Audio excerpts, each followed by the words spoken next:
Je voudrais tout simplement ajouter que la prison ne doit être considérée comme un centre d'extermination, comme un lieu d'embastillement des adversaires politiques. Je voudrais ajouter que la prison n'est pas un centre de déshumanisation et que la prison a un objectif bien précis. Les vertus correctives et de réintégration sociale sont les objectifs poursuivis par la prison et donc on ne peut pas utiliser la prison pour l'instrumentaliser à des fins politiques. Mokpande Adzaré. Voilà une déclaration de l'avocat togolais, Mokpande Adzaré, contenue dans une interview accordée à la chaîne allemande Die Deutsche Welle et reprise par le quotidien togolais Liberté en juillet 2021. Une déclaration qui dit et résume tout concernant le drame des prisonniers politiques dans notre pays le Togo. L'avocat évoquait dans l'entretien l'état de santé inquiétant de son client Kpatshagna Simbé et de ses codétenus que le régime togolais refuse de libérer malgré une décision de la Cour de la CEDEAO et malgré surtout le caractère défaillant de leur état. Nous ne le dirons jamais assez, au Togo, tous ceux qui ont l'audace de penser autrement sur le plan politique sont devenus des ennemis à abattre par le régime cinquantenaire. Il n'y a pas de place pour les citoyens qui ont naïvement cru aux magnifiques termes contenus dans la constitution togolaise, et qui voudraient prendre au sérieux leur travail d'opposant en dénonçant et en critiquant pour un Togo plus humain. Les beaux mots comme solidarité, unité nationale, paix, démocratie et tout le charabia lénifiant contenu dans les textes officiels ne le sont que pour la décoration. Et ce ne sont pas les centaines de prisonniers politiques dont plusieurs sont déjà morts, en détention ou peu après leur libération, qui vous diront le contraire.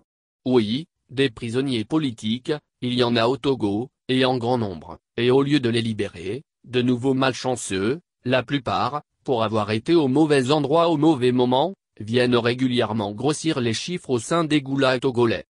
Ça fait aujourd'hui 13 ans que le demi-frère du chef de l'État de fait du Togo est en prison. Kpatshagna Simbé et quelques compagnons d'infortune furent victimes d'une ténébreuse affaire d'atteinte à la sûreté de l'État et condamnés par une justice aux ordres de la dictature. Une violente éviction de l'ancien député de la causa de la scène politique qui n'est que la conséquence d'une vendetta familiale relative à la gestion de la colossale fortune volée par leur père Gnassingbé et Yadema aux Togolais. Bien que la Cour de justice de la CEDEAO ait constaté en juillet 2013 le caractère inéquitable du procès qui avait condamné les prévenus à la lourde peine de prison, et demandé leur relax pur et simple, le régime togolais continue à faire à sa tête en les maintenant en détention.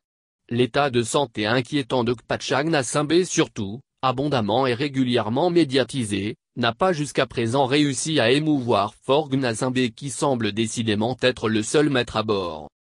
Notre jeune compatriote Jean-Paul Oumoulou, résident en Suisse est connu pour ses prises de position critiques vis-à-vis du régime togolais, et depuis bientôt 5 mois sous les verrous à Lomé pour des raisons politiques. En séjour au pays, ne se reprochant rien, il fut violemment arrêté ou plutôt enlevé au petit matin du 4 novembre 2021. Dans les pays où règnent des régimes de non-droit comme chez nous au Togo, ce petit dicton populaire trouve tout son sens, qui veut noyer son chat l'accuse de rage. Et il n'est donc pas difficile d'habiller un opposant qui dérange avec tous les délits possibles. Appel au peuple et à l'armée à l'insurrection, diffusion de fausses nouvelles, apologie du crime, outrage à l'autorité publique. Voilà les 4 chefs d'accusation dont devrait répondre le jeune opposant devant une justice togolaise instrumentalisée. Sera-t-il jugé un jour? Comment est-il traité en détention dans l'ancienne gendarmerie? Ce sont des questions que beaucoup se posent ici dans la diaspora et au pays.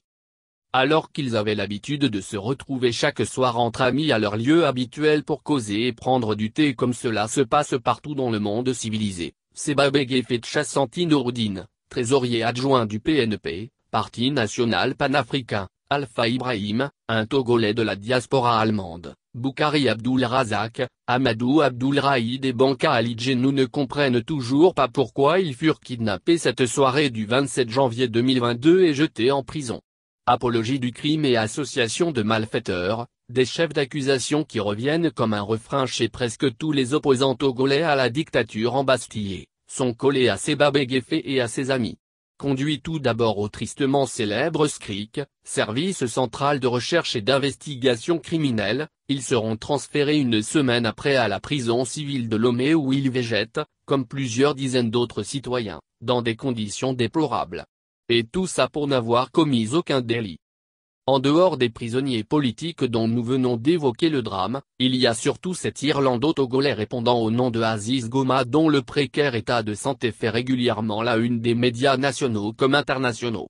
Aboubacar Tchatik Pidi Janvion, enlevé pour avoir commis le délit d'appartenir à un parti politique de l'opposition, le PNP, croupi depuis plus de 2 ans. Comme d'ailleurs plusieurs dizaines d'autres malheureux pour appartenance surtout au PNP ou dans l'affaire inventée de toute pièce dite Tigre Révolution.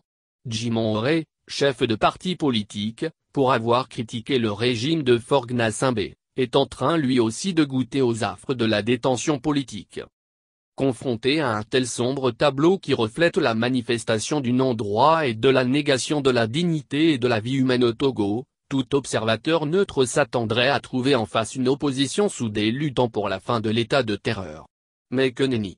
Si le régime Gnassingbé se fabrique ses opposants et ses députés pour une démocratie trompe l'œil, il se trouve également des soi-disant vrais opposants qui ne reculent plus devant l'indignité pour accompagner ce régime de terreur pour continuer à priver des Togolais de liberté, à les laisser mourir ou à les contraindre à l'exil pour un oui ou pour un non.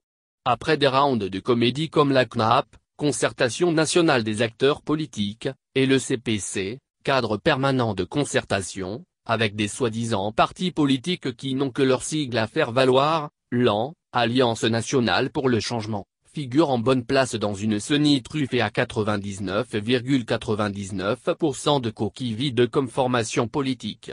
Pour quelles élections et pour quels résultats, monsieur Jean-Pierre Fabre? Nous voulons poliment rappeler qu'en dehors de ces plusieurs dizaines de prisonniers politiques dont nous venons de décrire la lamentable situation, il y a aussi plusieurs milliers de citoyens anonymes qui avaient dû prendre le chemin de l'exil pour échapper à la prison et à la mort. Parmi ces exilés politiques il y a des figures emblématiques de l'opposition togolaise comme Tikpi Atchadam dont plusieurs militants sont détenus. Il y a Messan Abeyome Kodjo dont les ennuis commencèrent avec le énième putsch électoral de Faure Gnassingbé en janvier 2020 et il y a aussi et surtout le vieux prélat de 93 ans, Monseigneur Philippe Fanoko Kepodzro, réfugié en Suède, dont la dynamique, DMK, porte le nom. Ceux qui ont pris sur eux d'accompagner le régime togolais dans sa folie meurtrière, endossent au même titre l'entière responsabilité pour l'histoire. Et il serait sage qu'ils se ressaisissent, car le réveil et le verdict des peuples peuvent être impitoyables et sans appel.